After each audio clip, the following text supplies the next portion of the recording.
Hey guys, welcome to Electronic Dance Money, your number one business resource for making money as electronic musicians and producers.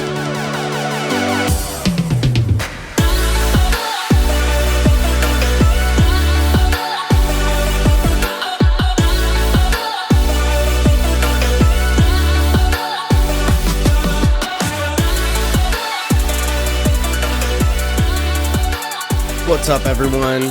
We're back with a new episode of Electronic Dance Money at the beginning of the year 2022.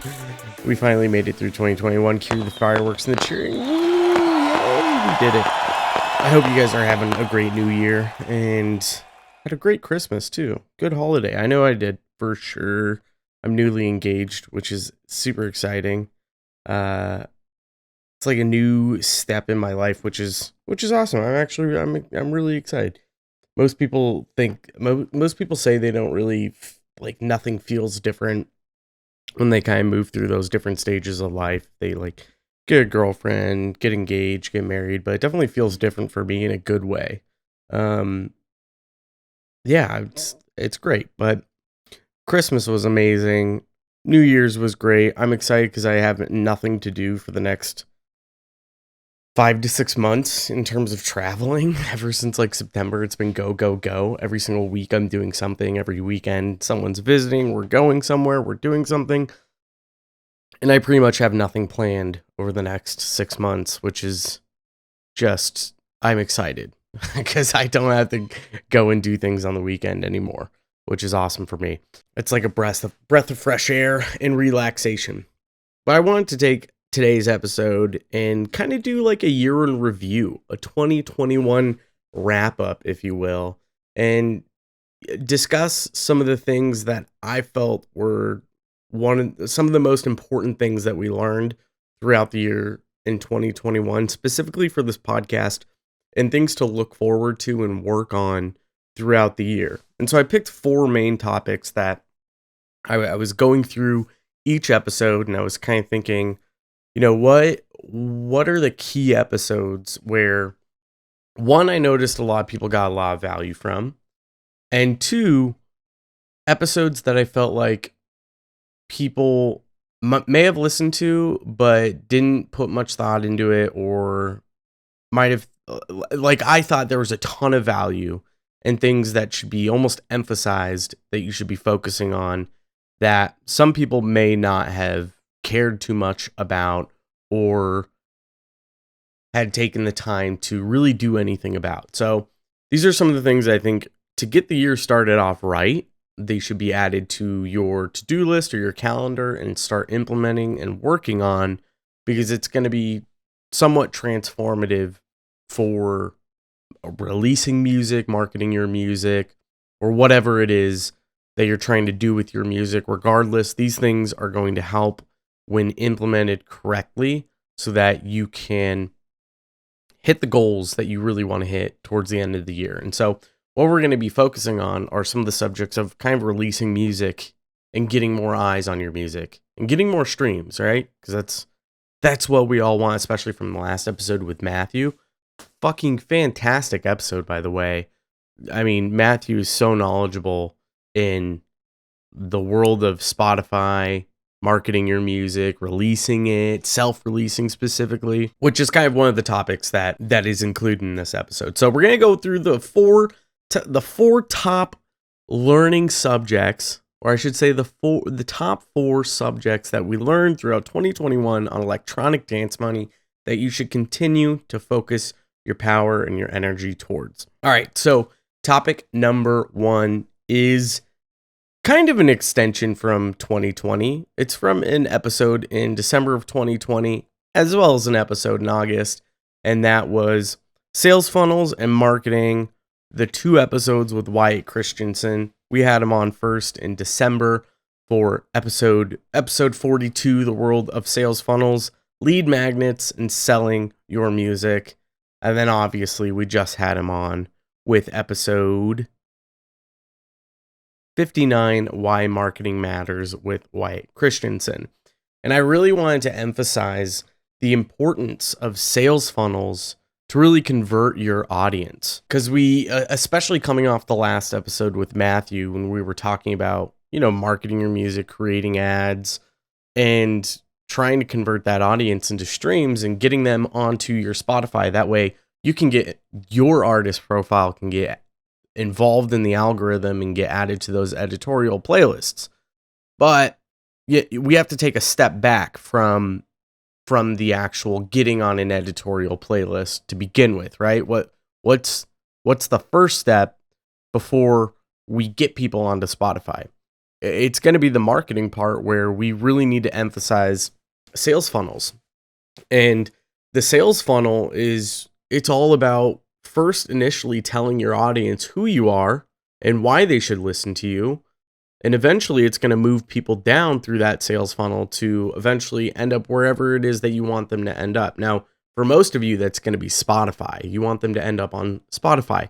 I'd imagine even more so from the recent episode with Matthew, because that's how he's gone about his entire music career of the last couple of years, is he's been focusing on using and creating sales funnels, using them to convert his audience to go to Spotify in a number of different ways. So it's not just getting users onto your artist profile or to stream your track or share it, but it's also getting them onto his own personal playlist and getting more followers on his playlist. Because remember, Spotify's watching that sort of stuff. They're looking at what you're doing on or where you're sending users on their platform. They want more users on their platform to listen to music, so that they can sell more ad space, they can make more of a profit.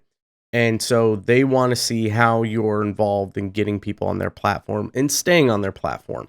And the number one thing that you're going to have to start with is those sales funnels. So the messaging behind what Wyatt is saying in specifically the most recent episode, why marketing, or the most recent episode with Wyatt, why marketing matters, we really dove into the topic of what is it that makes sales funnels so important, and how can they be utilized for music. And he even talked about how, and I suspect him and Matthew have probably used some of the similar strategies, but Wyatt has been able to use sales funnels with other friends to market their music to get millions of streams.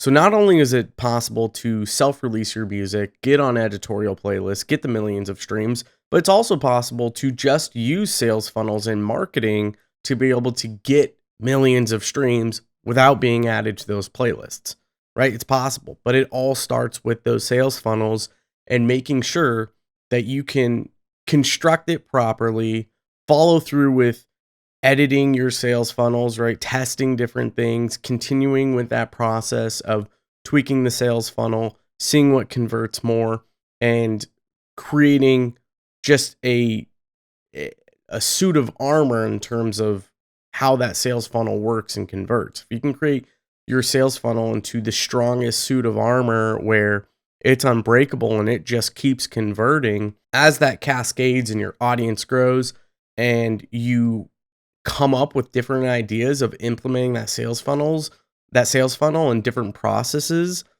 or I should say processes. Like, let's say you're playing a show, you need to sell tickets, you have this suit of armor of a sales funnel. Well, you can start to implement that sales funnel in promoting shows, right? Let's get people to the show. We know we can convert people from Spotify. We know we can convert them to our pages. They're following us. Now let's convert those people in specific cities to go to the show that we're playing at. And then I'm sure you can see how this snowball effect happens.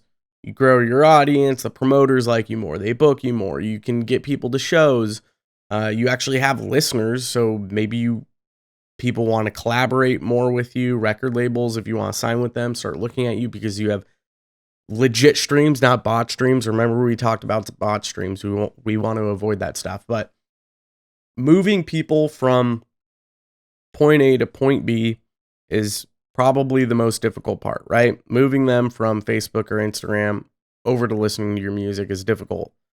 What is going to be your key ingredient there is systematically developing a sales funnel that is effective and it converts. That's going to be step one. So I really felt like that sales funnel discussion, it might have gone over some people's heads, but it's probably one of the missing pieces to your promo plan and your marketing plan that you're not implementing, that is holding you back from hitting the goals that you want to hit with getting streams. So those of you that listen to this advice or listen to those episodes and didn't implement anything, and you're still wondering what the issue is, and you're still wondering why things aren't working, I urge you to start looking into sales funnels, start implementing sales funnels and researching them, and figure out how you can develop your own sales funnel that's effective for you and your brand and who you are as an artist, and stop complaining about why things aren't working, because you need to take steps, effective steps in the right direction to market your music or market the products you're giving or services you're providing, so that you can convert. You can get the people listening to you or purchasing your products or purchasing your services. It's going to start with your sales funnel. Step one. And the second thing is literally the last episode we just had with Matthew. You know, I keep talking about it because it was such a good episode. There was so much great information in there. And it really pushes back on this idea that's been heavily ingrained in music for decades, and still is really, I mean, even more so with EDM producers, of this idea that you have to go with a record label. And I mean, Matthew is the one case that shows that you don't. Self-releasing your music is a viable option. I think self-releasing is something we learned through 2021 that, you know, it's something we've talked about in the past. We've talked about how to get signed to record labels. We've talked about what the difference is between self-releasing and a record label. And Matthew nailed it when we talked about it on the last podcast. And record labels have just turned it. They are just distributors with extra steps. That's all they are, for the most part. There are some good record labels out there, but a majority of the record labels that you're probably signing to aren't really worthwhile. They're taking such a large percentage and doing nothing to market your music at all. They don't have big playlists that they can get you playlisted on. They don't really affect your streams all that much. They don't get you many views on YouTube. They don't have any affiliates, so they can, you know, send a track to a big YouTube channel to get you added and uploaded and get a lot of views and grow your audience. That's not there. Record labels are just, they're distributing your music for you and taking a percentage for no reason.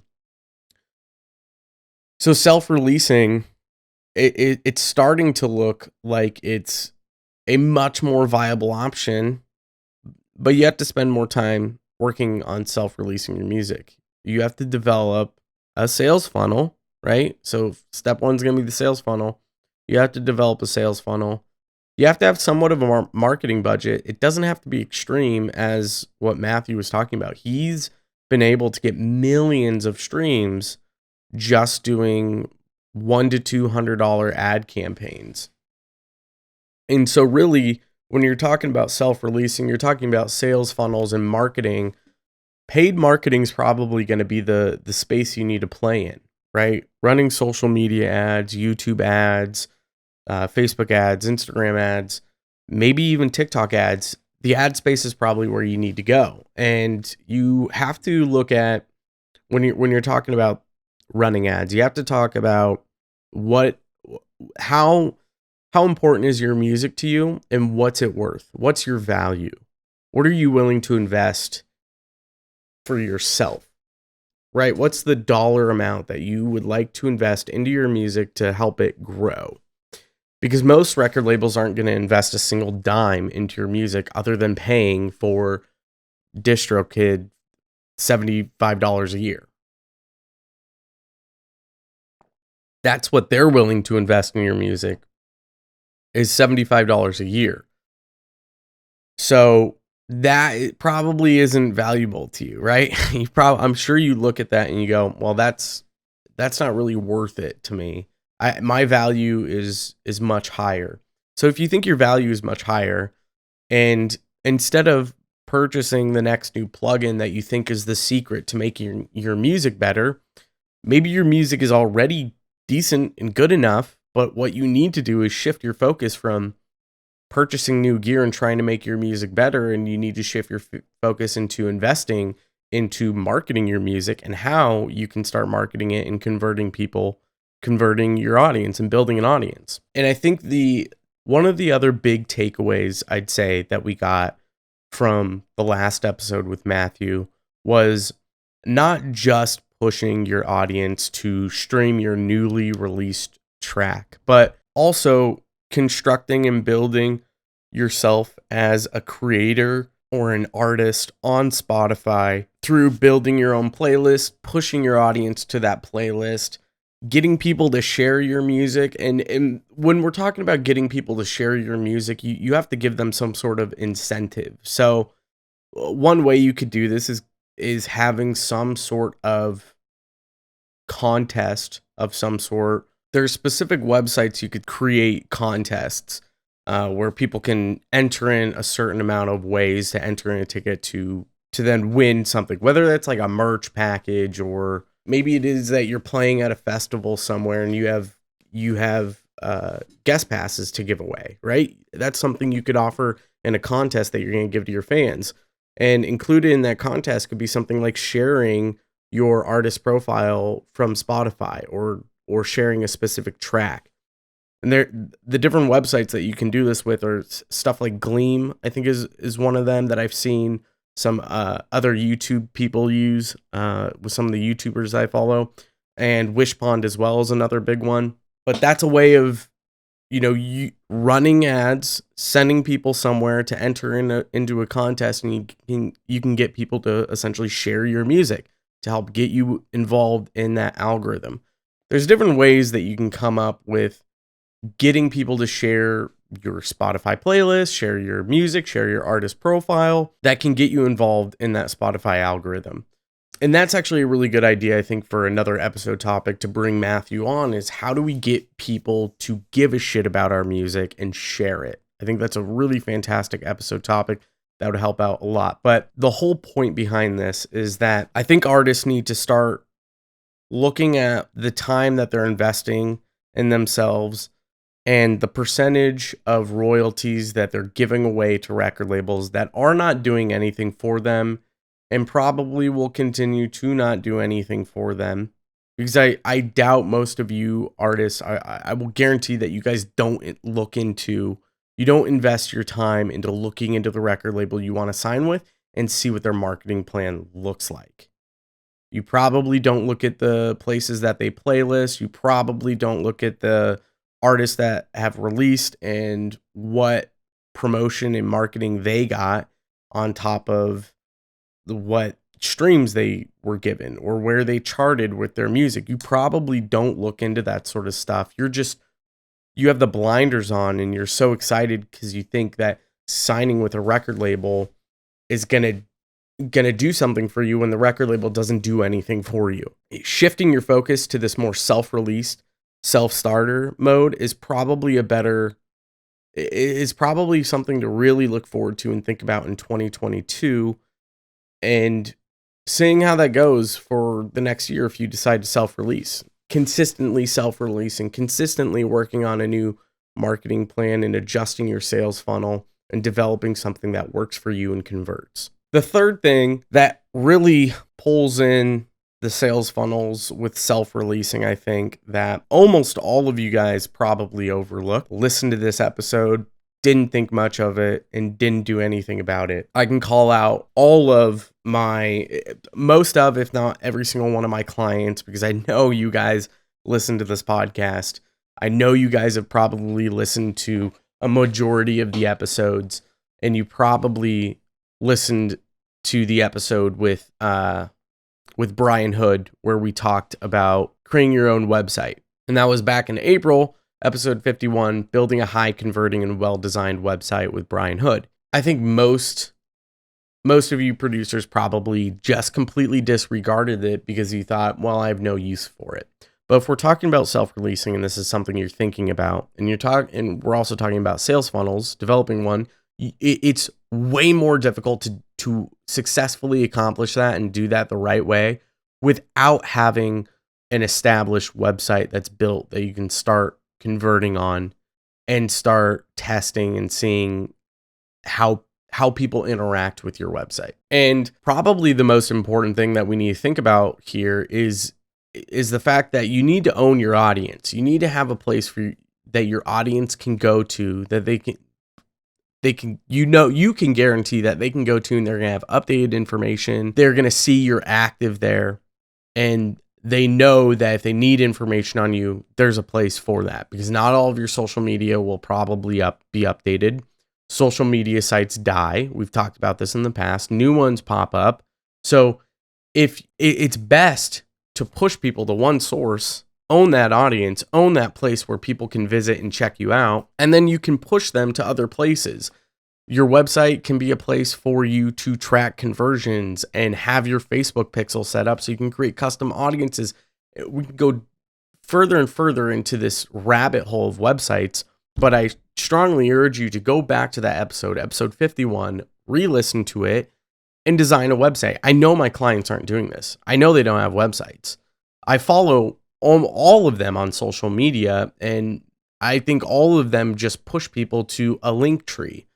And that's great and all, but you don't get the best data that you could get with a website on something like a link tree. You don't get the customization that you get with a link tree that you do with a website. You can't set up a Facebook pixel on your link tree the way you can with a website. There's so many things you can't do with Linktree that you could do with a website. You can set up a Linktree on your website. Like, you could do that. You could just you could create one. It would take you all of 10 minutes to do. It's very simple with really easy website builders. easyfunnel.io, strongly suggest. That's Brian Hood's.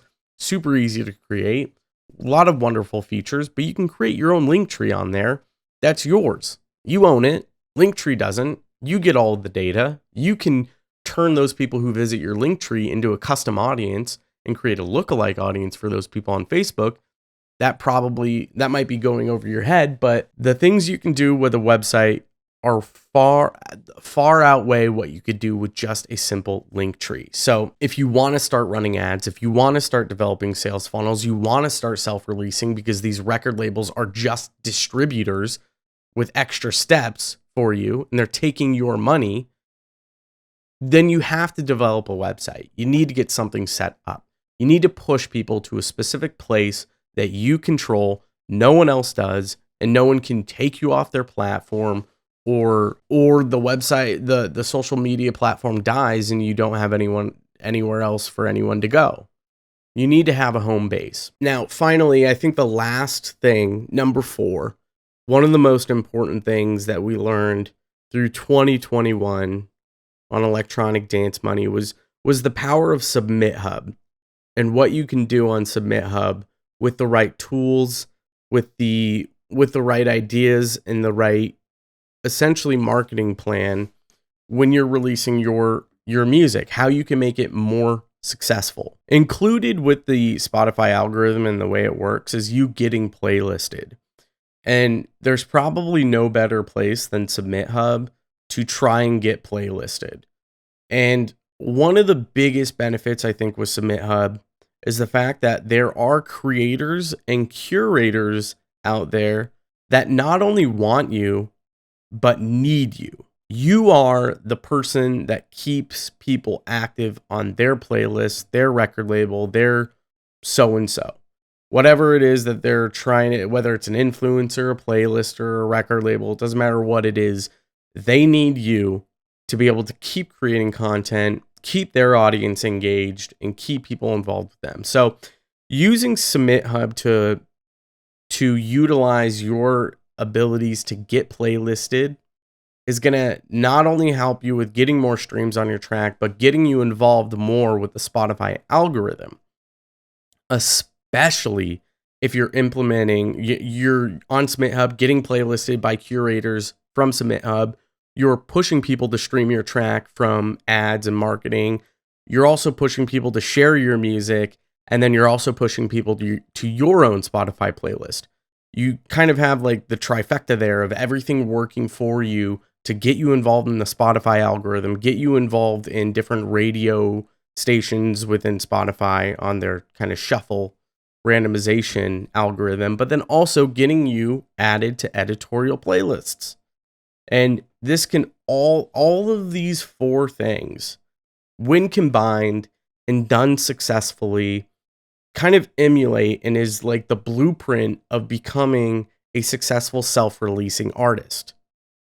You have your website where you host your sales funnels and you run ads to your self-released music, and then you're implementing Submit Hub to get playlisted so that everything is working under your control to push people to where you want them to go, to grow your audience, listen to your music, get you involved in the Spotify algorithm, get you added to editorial playlists, and you can get millions of streams and collect 100% of those royalties and actually make a living off of releasing your music alone. Then the next step after that is how you can implement all the things you learned through that process to now get shows and get people to those shows. I think these are the four most important things we could probably learn from 2021 that can, when done strategically and really thought out and developed and taking time over the year, let's be clear here. It's not you do this for a month, it doesn't work, so you quit.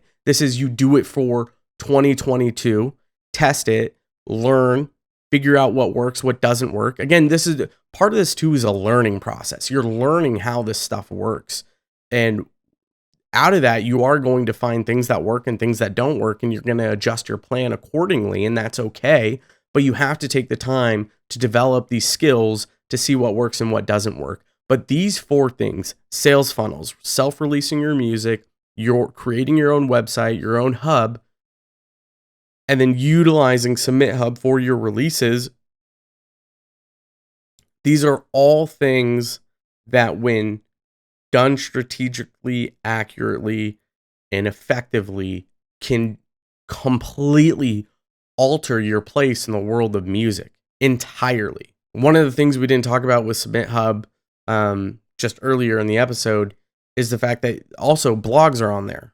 So when you have a website, you really need to work on your SEO. And one of the best things with SEO is having people linking to your website, having high profile people that rank high with Google's algorithm for SEO. So if you're being linked from these third-party blogs that are writing about your new music being released, that's going to help you out even more. When people Google your name, search your website, you're going to rank much higher. You're going to look better. I'm curious if that affects the Spotify algorithm. I'd be interested. I would suspect it does for your artist profile, which could definitely help you out when someone searches like specific genres. That could help you out with ranking higher with just your Spotify artist profile in Google. But regardless, these are all tools that I think artists they're listening, but they're not effectively doing. That can just, they can really change things for you and others. And eventually, who knows, you might realize that you develop a really good skill that you can create a second business with. And we've talked about this continuously over the years. You can create another business with to help out other artists, or you're a specialist in a specific field that you can then promote services to and help out other artists. That's it for today, guys. Think about each one of these topics. Go re-listen to the episodes, each specific episode, with Wyatt, with Brian Hood, with Matthew, with James Cross. If you don't remember, we just did that episode with Submit Hub, how to use Submit Hub to 10x the reach of your music with James Cross. That was episode number 62. Re-listen to those episodes. Really listen to what we're talking about and see how you can start implementing them, because I think they would help you out a ton. Check out the show notes at enviousaudio.com/episode 70, and I'll see you guys in a couple weeks. Take care.